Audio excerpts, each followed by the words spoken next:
people at home, who are you all and how long have you been in the band? My name's Mike. I'm the guitarist for the Drowning and founder member. And I started the Drowning in late 2003. Oh. So, yeah, quite a while now. Yeah, been a long time. I'm Steve, the drummer. I joined in 2006. Obviously, I've been in since. Yeah. I'm Jason. I've been in since 2005. I've known Mike since we were small kids. I play guitar, rhythm and lead, and we also double up on some keyboards, don't we? Yeah. Cool, cool.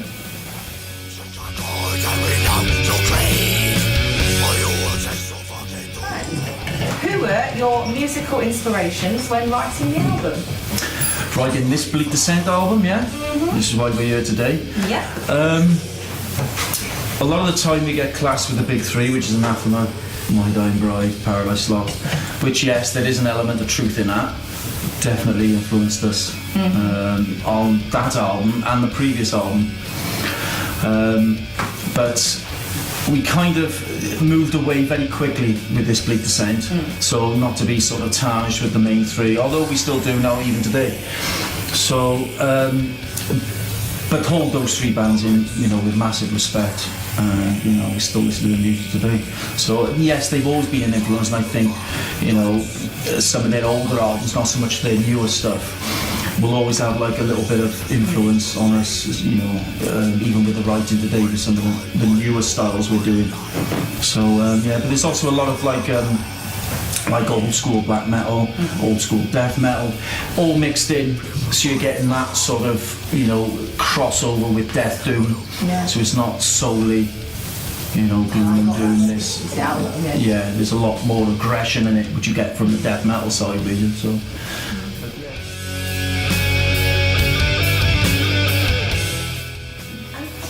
Are you still inspired by those same artists now, and how have your inspirations changed at all? Is it still the big three, or is it some other?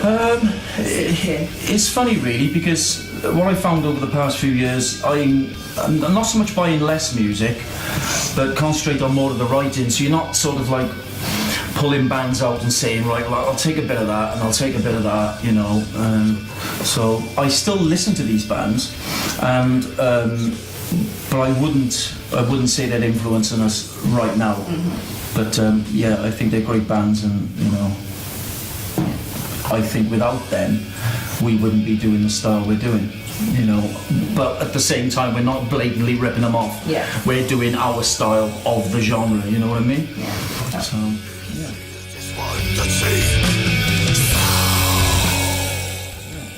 How do you feel you've evolved as a band over the past 10 years since the Black Descent was released?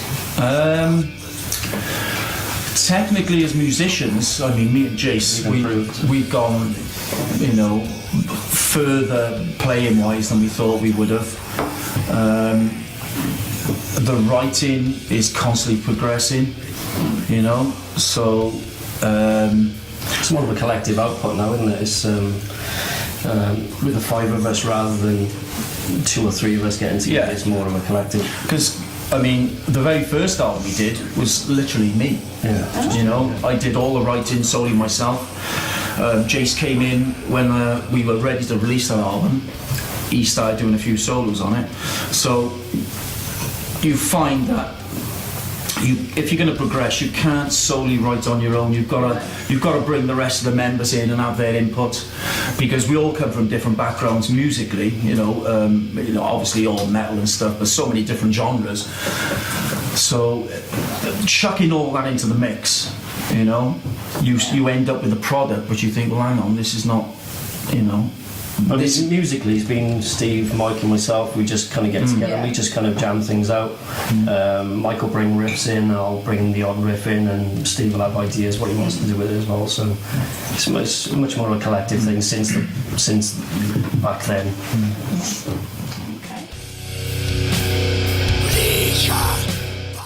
Okay.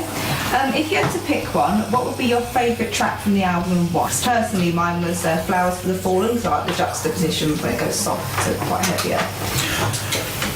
For me personally, I would say In the Fields of Solace, because I think that track is a big track. We've always been about big tracks. It was the true sound of the band. That was the one track which we Defined us, really, didn't it? Yeah, when it was put together, it turned out exactly how we wanted it. You know, the construction of the track is still similar to what we do today with the light and shade. You know, so Epic 10-minute tracks. very epic track. Yeah, we find it hard to write a short track, but we are trying these days. We're going to get there. But for me, I think In the Fields of Solace, it's a solid chunk of doom, death, emotion. You know, the theme of the song about the stories back in the First World War, Second World War, the men who died. You know, so it's quite a deep song. But all those lyrics were written by our old vocalist James. Yeah. So. Who had a strong passion for history and stuff like that. So it kind of worked well, this Bleak Descent, with those themes running through it. But Personally, for me, Flowers, yeah, because I Yeah. like the riff.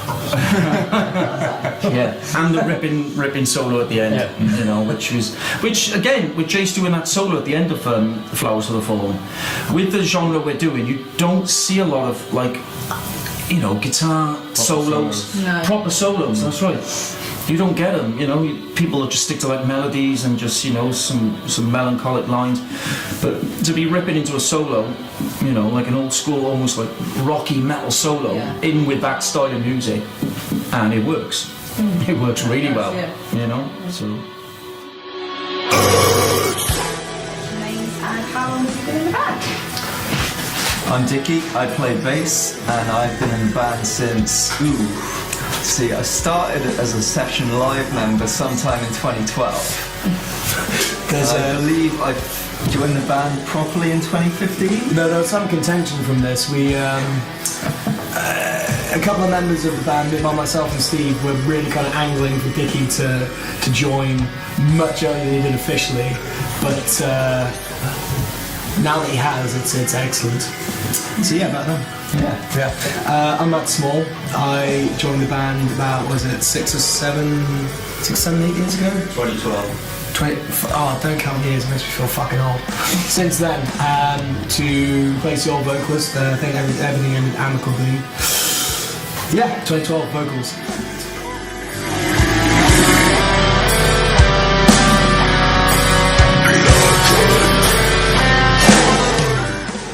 On social media about your forthcoming album. When is it due to be released? Well, it should be coming over the next few months. We can't give anything away too much at this point, but things are happening. It's My God, they're happening. It's fucking close. That's the, you know, it's very close.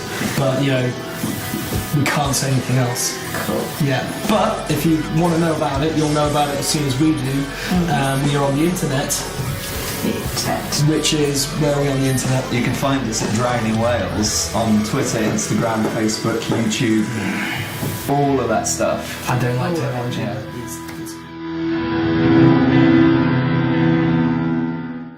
What can we expect from the new album, and can you reveal what it's called yet? Can we review that? Let's not. Nah. We're going to keep that under wraps at the moment, you know. Talk to our legal team. From our last album, Senescence Signed, it's a step again. It's a step up. It's a step away. It's got, I think it's the best produced album we've ever had, I think. by far. There's a lot more feeling, emotion, a lot of aggression in it. Worked with a different producer on this one, so like Jason was just saying, the production is tip top. We had mastering from overseas, so it came together so well and so strong. And working in the studio with this other producer, it was just literally flawless from start to finish. I think it's the best album we've worked on by far, and we've got the best results from it.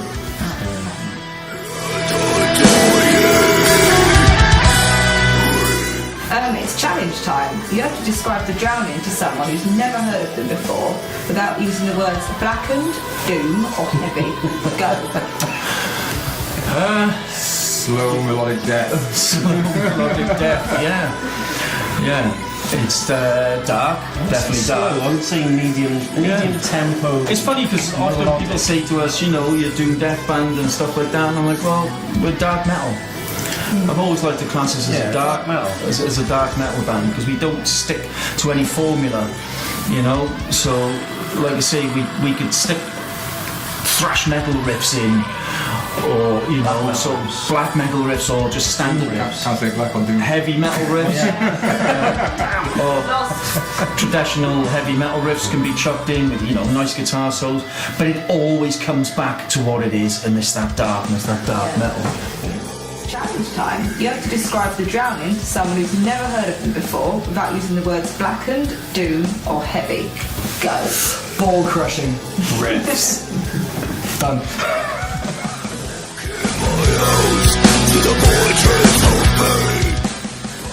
Tours and shows have you really enjoyed playing this year? One of my biggest influences is a band called Bleak from Germany. I'll with you on that one.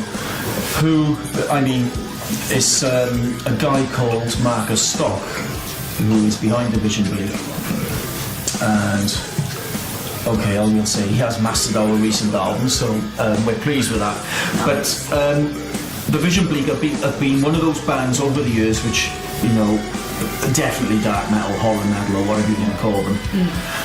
A big influence to me, playing wise, you know, and we managed to get on a slot with them in Belgium this year. And it was a great gig, and it was great to be on the same stage as Bleak, you know. Great to play in Castle too. We played in an old castle, which was made the setting even better, you know. So, 17th century. yeah. Nice. Definitely the same as you know, the old guard. 17th century castle in Belgium, absolutely fucking phenomenal. Yeah, they brewed their own honey beer there. It was like 8%, really bollocks off. And we were there with some of our really good friends from Farm. We got some really, really good, fucking close friends. We played with them in Malta a few years ago, and like, you hang out with some bands, some people get on and whatnot. It's the first kind of band where everyone just clicked with everyone. We ended up going over, we kind of played their wedding party, Little Devil, and it's got, didn't we? yeah, more than a sword, yeah. What can people expect from a typical Drowning show? Is it castles every time? That would be nice. Castles every time we play Cardiff Castle, I think. We'll Take a bus and erect it as you go. We'll have a bouncy castle, yeah. Energy. There's a definite energy because, like you say, going back to the genre, there's a lot of bands in the genre which can see, well, on stage they're quite stagnant, you know. Quite static. They don't move all around a lot. It's like genre, but yeah, but we tend to get moving with it, don't we? We tend to get moving because with our songs, there's, like I said, there's light and shade. So you've got your slow, your melancholic. You've got your upbeat tempos, so where you can push it a bit more on stage, give it more aggression, you know, feel the songs. So, I mean, Dickie, our bassist, that boy don't stop from start to finish. You know, I don't think he comes up for air. But it's like, you got Matt, who's just constantly bam, bam, you know, all the way, and you know, me and Jace, we're doing our thing. Steve's a bucket of sweat by the end of the night, but it's that type of, you get into the songs, so you get that feeling, you know, the song is a part of you, and you're not just playing the song, you're feeling it, you know. I've never really wanted to play music that I stand still to be honest. No. Because what's the point? There's no fun in that. There's no fun in that. So we kind of tend to play music that we kind of like to move to, even if it's just standing there headbanging and waving, you know, yourself around. So that's what we tend to do. Massively surprised. The previous kind of classification of The Drowning is, as Mike said earlier, was very much sort of the big three dying bright. I mean, the 90s influence was strong in the early elements of the band. It still is, but it's evolved. But because we've got a lot more heavier, more riff-driven, I mean, there's some stuff which coming forth a new album which wouldn't sound out of place, you know, on a classic metal album. But then there's some stuff which won't sound out of place from like a fucking avant-garde, old school death metal album, you know, sort of thing. So just really being surprised because people kind of say you kind of sound like this and kind of sound like that, and then they hear us and they're just a bit like, that's not. Yeah, we get a lot of feedback at shows being like, I had no idea that you were going to be like that. Holy shit, that was awesome.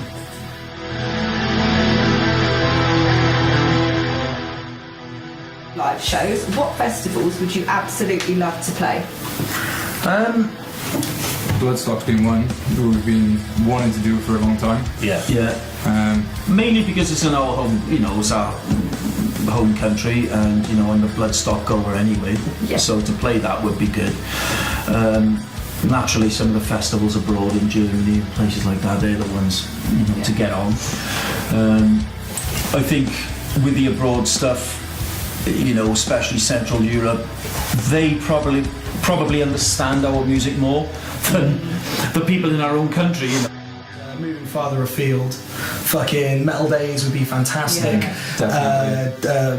Eindhoven Death Metal Meeting. Eindhoven Metal Meeting. Fucking Netherlands Death Fest. Yeah, also Roadburn, but not Roadburn would be good. Fucking awesome.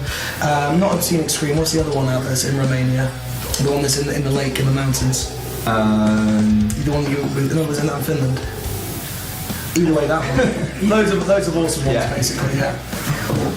And Wackerman and Hellfest and Crasspot and everything. Yeah, that's it. Finally, who are the bands that are on your bucket list to tour with? Oh God, what can we say? I don't think Judas Priest are available this weekend. Bucket list I'd like to tour with, and then I've got, like, you know, the realms of possibility. Naturally, I mean, if a slot come up with My Dying Bride, Paradise Lost, fantastic. You know, those type of bands would be great for me to play with. I think for me, Morning Beloved would be a great band to tour with. Good call. Yeah, they're an excellent band. I think we could gel quite well with those guys. That'd be Simon. Grave, I think, would be pretty sweet because that's kind of like a death metal with a down tempo sort of thing. I'd love to do a full tour with Division Bleak. Like I say, we did the gig back in March in the castle, but to do a full tour with those guys, you know, that would be pretty epic. So. He's Devil as well. We were trying to set him up a year or two ago, but not very much came of it. That would be good. If I came back into the life of it. And they're pretty special, that band. You know, I got a lot of time for them. So to be doing stuff with them as well would be pretty cool. Primordial. That would be good. I'd love to do Primordial. Yeah. That's I'm trying to go for this stuff. But the Primordial would be awesome. Is that our answer? Yeah. All right. Yeah. That's it.